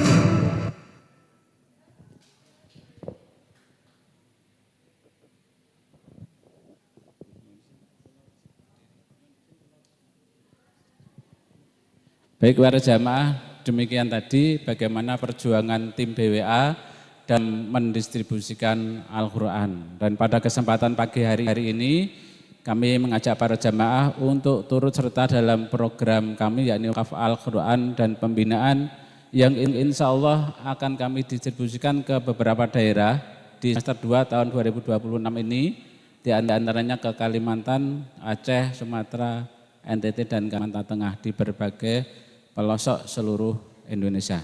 Dan nanti sebelum doa akan ada ikrar wakaf yang akan dipimpin oleh Yai Sauki. Kemudian nanti doa akan dipimpin oleh Al-Mukarram Kiai Haji Mukhrozi Azhar. Baik para jamaah, ini adalah contoh Al-Quran yang biasa kami distribusikan. Ada 2 macam, ada yang warna oranye ini Al-Quran Mushaf, yang hijau Al-Quran terjemah. Dan di setiap Al-Quran yang kami distribusikan nanti akan ditulis nama orang yang berwakaf, termasuk panjenengan niat wakaf di atas namakan almarhum atau almarhumah, mungkin orang tua ataukah kakek nenek. Nah, nanti di halaman depan bagian dalam itu akan ditulis Al-Quran ini wakaf dari Bapak Ibu almarhum almarhumah. Siap nggih dari wakaf Al-Quran? Siap nggih? Insya Allah siap nggih. Nah, 1 mushaf Al-Quran tadi seperti disampaikan oleh Yai Sauki 150.000 itu kita gunakan untuk cetak Al-Quran, biaya distribusi dan biaya pembinaan. Nah, terkadang biaya distribusi itu jauh lebih besar dibandingkan ongkos cetak karena memang kita distribusinya ke pelosok-pelosok. Dan Al-Quran tidak hanya diberikan tapi plus pembinaan dan juga pengajarannya. Ini tadi saya dapat info dari Ustadz Son Haji, kira-kira ini jamaah yang hadir, pinten Ustadz, ada 300, 400 lebih nggih. Nah, kalau masing-masing itu wakaf 1 Al-Quran saja, itu sudah terkumpul 300 atau 400 Al-Quran lah, mudah-mudahan kita distribusikan ke pelosok-pelosok. Siap nggih dari wakaf Al-Quran? Nah, pada pagi hari ini kami hanya mengajak jenengan untuk berniat berwakaf, ditunaikan kapan terserah kelonggaran panjenengan, bisa tunai, transfer, tadi sudah dibagikan brosur, bisa dijemput ke rumah, monggo, mau diantar ke kantor BWA, mungkin sambil jalan-jalan ke Malang, monggo, mau dititipkan ke takmir juga monggo. Jadi kami memberikan banyak kemudahan agar panjenengan bisa turut serta dalam program wakaf Al-Quran. Dan kami ada hadiah nanti bagi panjenengan mungkin yang berniat berwakaf 5 Al-Quran atau lebih, nanti ada hadiah berupa sorban dan juga sertifikat dari BWA. Ya, seperti contoh-contoh di depan ini, ada yang berwakaf macam-macam, ada yang 10, 5, 20, bahkan ada yang 100. Mudah-mudahan bisa terkumpul ya 200-300 mushaf Al-Quran dari jamaah sekalian. Atau mungkin panjenengan mungkin secara pribadi ada yang berniat mungkin untuk keluarga besarnya, berniat berwakaf, mungkin ada yang saya niat wakaf untuk keluarga besar saya sebanyak 100 Al-Quran misalnya. Barangkali wonten, kalau 100 Al-Quran itu berarti nilainya 15 juta rupiah. Barangkali wonten yang berniat saja pada pagi hari ini 100 mushaf misalnya. Ditunaikan kapan terserah kelonggaran panjenengan, bahkan juga bisa diangsur. Misalnya saya wakaf 100, saya angsur 10 tiap bulan, monggo sesuai kelonggaran panjenengan. Diniatkan untuk almarhum atau almarhumah. Kami mohon nanti mungkin panjenengan yang berniat sesuai yang saya sebutkan angkanya, mohon izin untuk angkat tangan, nanti ada tim kami yang akan memberikan hadiah kepada panjenengan. Angkat tangan bukan untuk pamer, untuk riak bukan, tapi semata-mata fastabiqul khairat, memberi contoh yang terbaik sebagaimana pernah dilakukan oleh Nabi ketika mengajak para sahabat untuk berinfak. Barangkali wonten yang berniat 100 mushaf Al-Quran seperti ini, nilainya 15 juta rupiah. Wonten barangkali yang berniat, sekali lagi niat saja, niat gratis, nggih, ditunaikan kapan, nggih, nanti bisa ke petugas, nggih, insyaallah. Barangkali mungkin ada yang berniat sesuai yang saya sebutkan, barangkali wonten yang berniat 100 mushaf seperti ini. Sekali lagi niat saja, ditunaikan kapan terserah kelonggaran panjenengan. Atau mungkin tunggu barangkali ada properti mau dijual, mudah-mudahan diniatkan wakaf, propertinya segera terjual. Atau mungkin barangkali panjenengan ada yang berniat, ada yang keluarganya sakit, atau mungkin anaknya yang lagi belajar mudah-mudahan diberikan kemudahan, atau yang putra-putrinya belum mendapatkan jodoh, mudah-mudahan melalui wasilah wakaf segera diberikan jodoh atau pekerjaan bagi putra-putrinya. Baik Bapak Ibu, barangkali yang berniat 100, dereng wonten 100 Al-Quran itu nilainya 15 juta rupiah. Barangkali ada yang berniat, Wonten? Angkat tangan kemawon barangkali wonten? Dereng wonten? Nanti yang angkat tangan pertama sesuai jumlah yang saya sebutkan, nanti spesial hadiah sorbannya dari beliau Al-Mukarram Yai Haji Muhammad Sauki MZ. Nanti hadiahnya dari beliau. Yang angkat tangan pertama kali sesuai jumlah yang saya sebutkan. Dereng wonten yang berniat 100, niat mawon. Baik, berikutnya barangkali di antara panjenengan ada yang berniat lillahi ta'ala karena Allah, berniat mungkin 50 Al-Quran. 50 Al-Quran berarti nilainya 7,5 juta rupiah. Monggo ibu-ibu boleh angsal, bapak-bapak juga angsal, mungkin yang di luar juga angsal, monggo. Yang berniat saja, ditunaikan kapan terserah kelonggaran panjenengan. Wonten yang berniat 50 Al-Quran, kalau aturi angkat tangan mawon, nanti mohon izin ada tim BWA yang memberikan hadiah kepada panjenengan. 50 Al-Quran, dereng wonten yang berniat.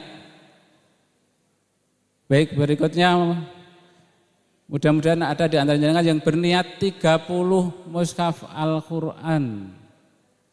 30 berarti 4,5 juta rupiah. Monggo. Bapak-bapak angsal, ibu-ibu angsal, yang berniat saja, ditunaikan kapan terserah kelonggaran panjenengan. Bisa hari ini, tunai, transfer, dijemput ke rumah, diantar ke kantor kami, monggo. Wonten yang berniat 30 mushaf Al-Quran? Oh nggih, wonten Ibu nggih. Nggih, alhamdulillah ada Ibu, nggih, diberikan hadiahnya Mas. Angkat tangan nggih, ada Ibu berniat 30 mushaf Al-Quran nggih. Mohon izin ada tim kami memberikan hadiah kepada Ibu. Barangkali wonten yang berniat 30 mushaf Al-Quran, mudah-mudahan bisa terkumpul 200 mushaf Al-Quran pada pagi hari ini. Nanti ada ikrar wakaf dipimpin oleh Yai Sauki, kemudian dilanjutkan dengan doa, setelah itu kita foto bareng dengan beliau.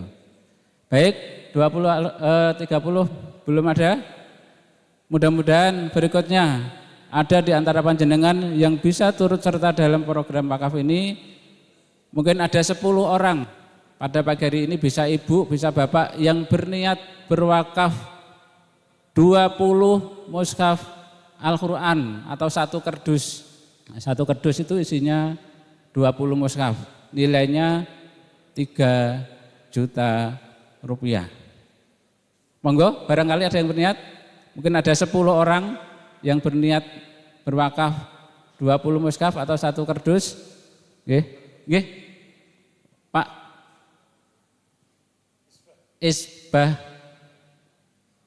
Salimi, nggih. Ya, beliau sudah berniat satu kerdus nggih, Ustaz nggih. Satu kerdus. 20 nggih. Nggih, 20 itu satu kerdus. Sudah ada Pak Isbah Salimi, berarti sudah ada 50 mushaf pada pagi hari ini. Monggo barangkali ada yang ingin menemani beliau 20 mushaf Al-Quran, satu kerdus, ibu-ibu juga boleh. Nanti ada ikrar wakaf dipimpin oleh Yai Sauki, baru dilanjut dengan doa. Monggo barangkali ada bapak-bapak yang berniat satu kerdus mushaf Al-Quran. Kalau aturi mungkin bisa nanti maju ke depan. Ibu-ibu juga boleh. Monggo barangkali ada ibu-ibu yang berniat 20 mushaf satu kerdus. Mungkin untuk almarhum orang tua, kakek nenek, atau suami istri yang sudah meninggal, silahkan nanti didaftarkan ke petugas BWA 20 Al-Quran itu untuk siapa saja nama-namanya, karena akan ditulis di setiap Al-Quran. Monggo, barangkali ada 20 mushaf Al-Quran, mudah-mudahan dari 10 orang baru ada satu, Pak Isbah Salimi mengawali 20 mushaf Al-Quran. Barangkali wonten bapak-bapak, ibu-ibu juga boleh melaturi angkat tangan mawon 20 mushaf Al-Quran. Mungkin untuk orang tua, khususnya mungkin orang tua kita yang sudah meninggal. Tapi mungkin panjenengan ingat-ingat bagaimana orang tua kita dulu mengantar kita hingga kita menjadi seperti sekarang ini, sementara sekarang beliau telah tiada. Apa yang kita bisa berikan, yang salah satunya adalah dengan berwakaf untuk beliau. Monggo, ada barangkali 20 mushaf Al-Quran, 3 juta rupiah. Sekali lagi pagi hari ini untuk niat saja ditunaikan kapan terserah kelonggaran panjenengan. Tidak harus hari ini, bisa besok, minggu depan, bahkan juga bisa diangsur sesuai kelonggaran panjenengan. Kami memang berikan banyak kemudahan agar panjenengan bisa turut serta dalam program wakaf Al-Quran. Wonten 20 mushaf Al-Quran? Jaring wonten? Baik, mudah-mudahan berikutnya banyak di antara panjenengan bisa nderek wakaf Al-Quran yang berniat 10 mushaf saja, senilai 1,5 juta rupiah. Kalau aturi, monggo angkat tangan. Boleh ibu-ibu, boleh bapak-bapak yang berniat 10 mushaf. Nggih, wonten. Nggih. Kalau aturi maju mawon Pak nggih. Sini nggih, kali Pak Isbah Salimi. Nanti ada hadiah. Sudah ada satu orang yang berniat 10 mushaf Al-Quran. Monggo, barangkali ada ibu-ibu juga boleh. Ibu-ibu juga boleh 10 mushaf Al-Quran. Berarti sudah ada 60 mushaf Al-Quran pada pagi hari ini. Mudah-mudahan bisa terkumpul 200 mushaf Al-Quran. Nanti ada ikrar wakaf dipimpin oleh Yai Sauki, kemudian dilanjutkan dengan doa. Di acara kita belum selesai para jamaah, monggo. Yang berapa? 10. 10 paket sudah ada 3 orang, monggo barangkali ada yang ingin nyusul, ibu-ibu juga boleh, monggo. Bapak-bapak barangkali 10 mushaf Al-Quran aja, 10 mushaf Al-Quran 1,5 juta rupiah. Jadi sudah ada 3 orang, berapa orang? 3 orang 10 mushaf berarti 40 tambah 20, 60 tambah 30 berarti sudah 90 mushaf. Mudah-mudahan bisa 200 mushaf Al-Quran atau lebih pada pagi hari ini. Monggo 10 mushaf saja, ibu-ibu barangkali. Kalau aturi angkat tangan, bapak-bapak juga. Sekali lagi niat saja, insya Allah niat sudah dicatat dapatkan kebaikan. Apalagi kalau sudah ditunaikan, dan insya Allah niat baik juga akan mendapatkan jalan kemudahan dari Allah Subhanahu Wa Taala. 10 Al-Quran sudah ada 4 orang, barangkali ada yang ingin nyusul, monggo. 10 Al-Quran, ibu-ibu monggo yang berniat 10 mushaf Al-Quran. Sekali lagi nanti ada ikrar wakaf dipimpin oleh Yai Sauki dan kemudian ditutup dengan doa. Monggo Pak, 10 Al-Quran ya sudah ada. Monggo di depan. Monggo barangkali bapak-bapak ada yang berniat 10 mushaf Al-Quran. 10 Pak. Monggo. Monggo Pak, laturi. Nanti setelah tutup doa foto bareng dengan beliau. Ibu-ibu barangkali ada yang berniat 10 mushaf Al-Quran? Baik, berikutnya mudah-mudahan kami berharap banyak di antara panjenengan bisa turut serta dalam program wakaf ini yang berniat berwakaf 5 mushaf Al-Quran saja. 5 mushaf berarti 750.000 rupiah. Monggo yang berniat 5 Al-Quran saja, bapak-bapak juga boleh, 750 bisa tunai transfer, ada 5 Al-Quran, 5 Al-Quran ini Mas Billy, 5 Al-Quran 1 orang, monggo Pak yang berniat 5 Al-Quran sebelum nanti ada ikrar wakaf oleh Yai Sauki, monggo yang berniat 5 Al-Quran saja, 5 Al-Quran 750.000 rupiah. Sekali lagi pada pagi hari ini kami hanya mengajak jenengan untuk berniat, ditunaikan nanti terserah kelonggaran dan kemampuan panjenengan. Ibu-ibu monggo barangkali ada yang berniat, monggo Bu, pinten Al-Quran kalau aturi maju ke depan mawon. Kalau aturi maju ke depan yang berniat 5 atau mungkin 10 ataukah lebih dari 10. Dan saya yakin di antara panjenengan semua pagi hari ini sudah berniat untuk berwakaf, barangkali belum sesuai yang saya sebutkan atau mungkin panjenengan pengen cara yang kedua, mungkin diem-diem langsung ke petugas BWA nanti setelah ditutup doa monggo. Atau mungkin mau langsung transfer ke rekening BWA, dibagikan brosur tadi juga monggo. Atau panjenengan yang pengen berniat wakaf tetapi jumlahnya mungkin 1, 2, 3 bisa langsung ke petugas BWA yang ada di serambi masjid. Selanjutnya akan dipimpin ikrar wakaf oleh beliau Al-Mukarram Yai Muhammad Sauki MZ.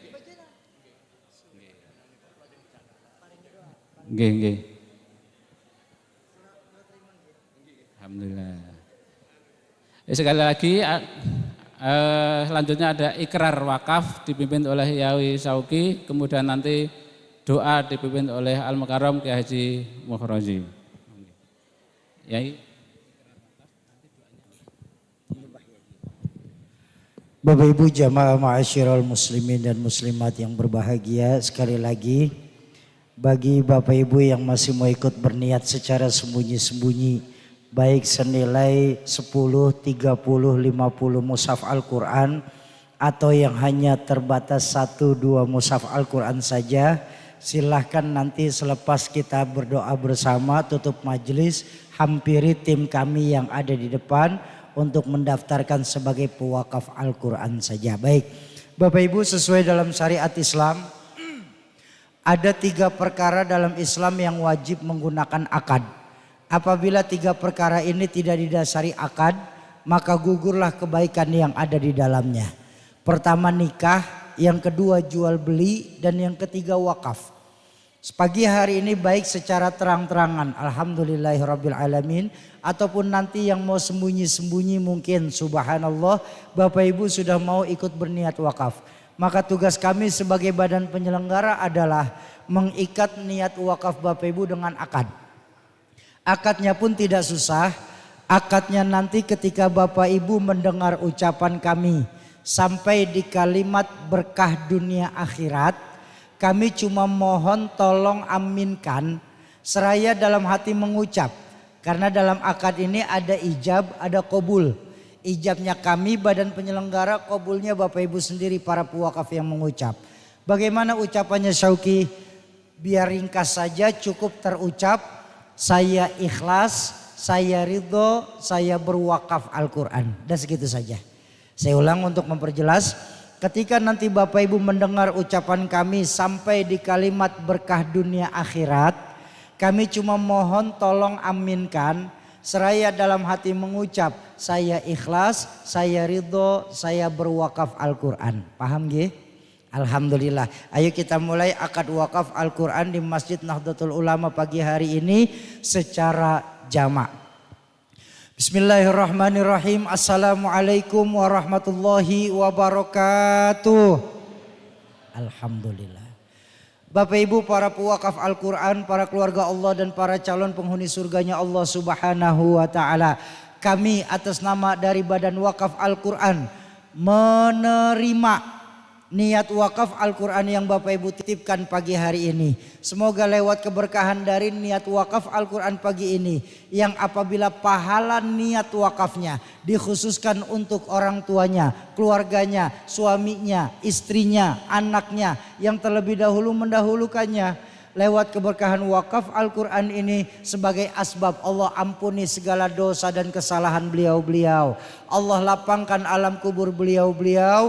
Allah jadikan alam kubur beliau-beliau sebagai taman dari taman surga. Yang kedua, apabila niat wakaf pada pagi hari ini dikhususkan sebagai kesembuhan penyakit, baik buat dirinya, orang tuanya, keluarganya, suaminya, istrinya, anaknya, Allah yang menjanjikan dalam Al-Quran, dan janji Allah pasti tertepati. Wa nunazzilu minal Qur'ani ma huwa syifa. Sungguh kami turunkan Al-Quran ke dunia ini sebagai penyembuh. Ya, penyembuh penyakit zahir, lebih-lebih penyembuh penyakit batin. Lewat keberkahan dari niat wakaf Al-Quran pagi hari ini sebagai penyebab apabila ada para pewakaf yang sedang sakit, Allah angkat segala penyakitnya. Allah sehatkan kembali jasmaninya. Allah kumpulkan lagi di tengah-tengah keluarga tanpa kurang satu apapun. Yang ketiga, apabila niat wakaf pagi hari ini dikhususkan sebagai hajat dunia, apapun itu hajatnya. Karena tadi di awal saya sebutkan baginda Nabi bersabda, orang yang membaca 100 ayat dalam Al-Quran, doanya tidak akan pernah tertolak dari sisi Allah. Lewat keberkahan niat wakaf Al-Quran Bapak Ibu yang nanti akan dibaca oleh para penerima wakafnya sebagai asbab, sebagai tanda apabila ada para pewakaf yang sedang punya hajat, Allah percepat terkabul hajatnya. Allah gampangkan segala urusannya. Allah luaskan jalan rezekinya. Allah mudahkan arah usahanya. Lewat keberkahan Al-Quran Allah jadikan anak keturunan pewakaf, anak keturunan yang soleh dan soleha. Serta lewat keberkahan Al-Quran juga Allah jadikan rumah tangga para pewakaf sebagai rumah tangga yang membawa berkah dunia sampai akhirat.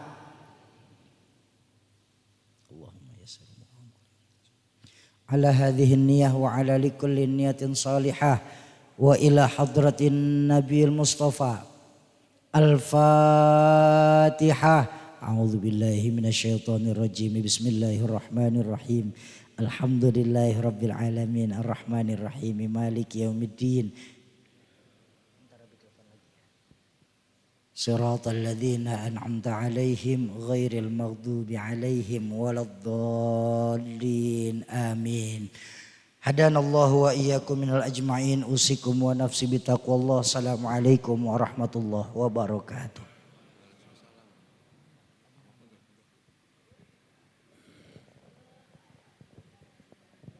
Allah karim. صلاحياتنا صلاحياتنا الكريم يا الله صلاحياتنا صلاحياتنا من أحد في هذا المسجد في هذا المسجد صلاحا تاما في الدين والدنيا والآخرة عندك يا الله. الفاتحة. أعوذ بالله من الشيطان الرجيم. بسم الله الرحمن الرحيم. الحمد لله رب العالمين الرحيم المستقيم صراط الذين أنعمت عليهم غير المغضوب عليهم ولا الضالين.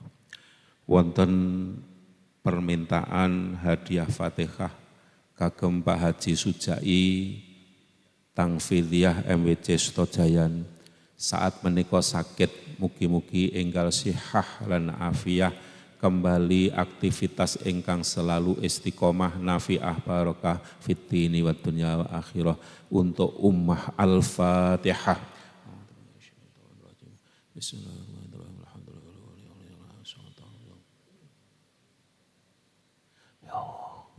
Allahumma sholli wa sallim ala sayyidina Muhammad wa ala ali sayyidina Muhammad walhamdulillahi rabbil alamin. Bismillahirrahmanirrahim.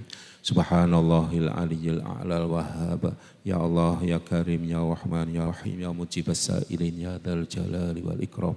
Allahumma sholli wa sallim ala sayyidina Muhammadin tibbil qulubi wa dawaiha wa afiyatil abdani wa shifaiha nuril absari wa diyaiha wa ala alihi washabihi. Inna nas'alka bihaqqil fatihatil mu'azzamah was sab'il mathani wal qur'anil azim an taftaha lana bi kulli khair wa an taj'alana min ahlil khair wa an tu'amilana mu'amalataka li ahlil khair wa an tufadlim kul khair wa an tahfadhana fi adyanina wa anfusina wa ahlina azwajina aulatina dhurriyyatina talam tilmidatina jama'atina jurun jama'atina min kulli mihna wa ashabina ahbab yang kulli mihnatin wa fitnatin wa bu'sin wa bir innaka likulli khair wa mutafadlun bikulli khair wa mu'tin bikulli khair bi rahmatika ya arhamar rahimin. Allahumma yassir lana umurana umurat dunya wal akhirah thumma sabila yasra. Rabbana la tata'lana fi majlisina hadha dhanban illa ghafartah la aiban illa satartah wa la hamman illa farrajtah wa la durran illa kashaftah wa la dainan illa adaitah wa la maradan illa syafaitah wa la tiflan la abaita wa aslata wa la hajatan min hawaijid dunya wal akhirati illa qadaitaha ya rabbal alamin ya mujibas sa'ilin. Allahumma khtim bil khairati ajalana haqqik bi fadlika amalana wa sahhil li bulughir ridha subulana hassin jami' ala ahwali a'mal ya munqital gharqa ya munjiyal halka ya muntaha kulli syakwa ya syahida kulli najwa ya qadimal ihsan ya daimal ma'ruf. Allahumma innahu la butalana min liqa'ika ij'al ma indaka udrona maqbula dhanbana maghfura ya alima ma fis sudur akhrijna minadh dhulumati ilan nur.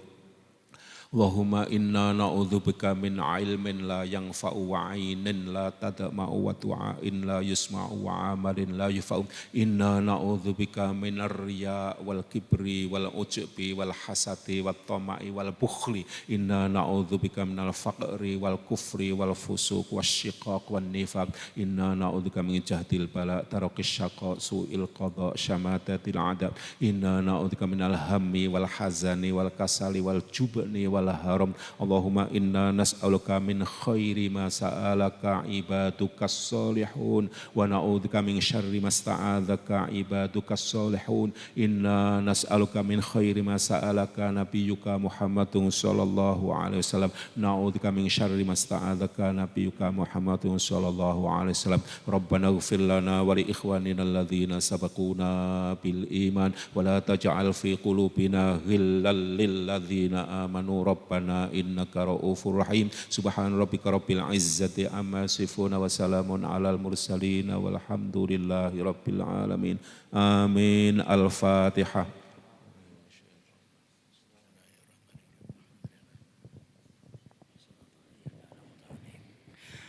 Ya Rabbi bil Mustafa balligh maqasidana waghfir lana ma madha ya wasi'al karami ya Rabb. بلغ مقاصدنا واغفر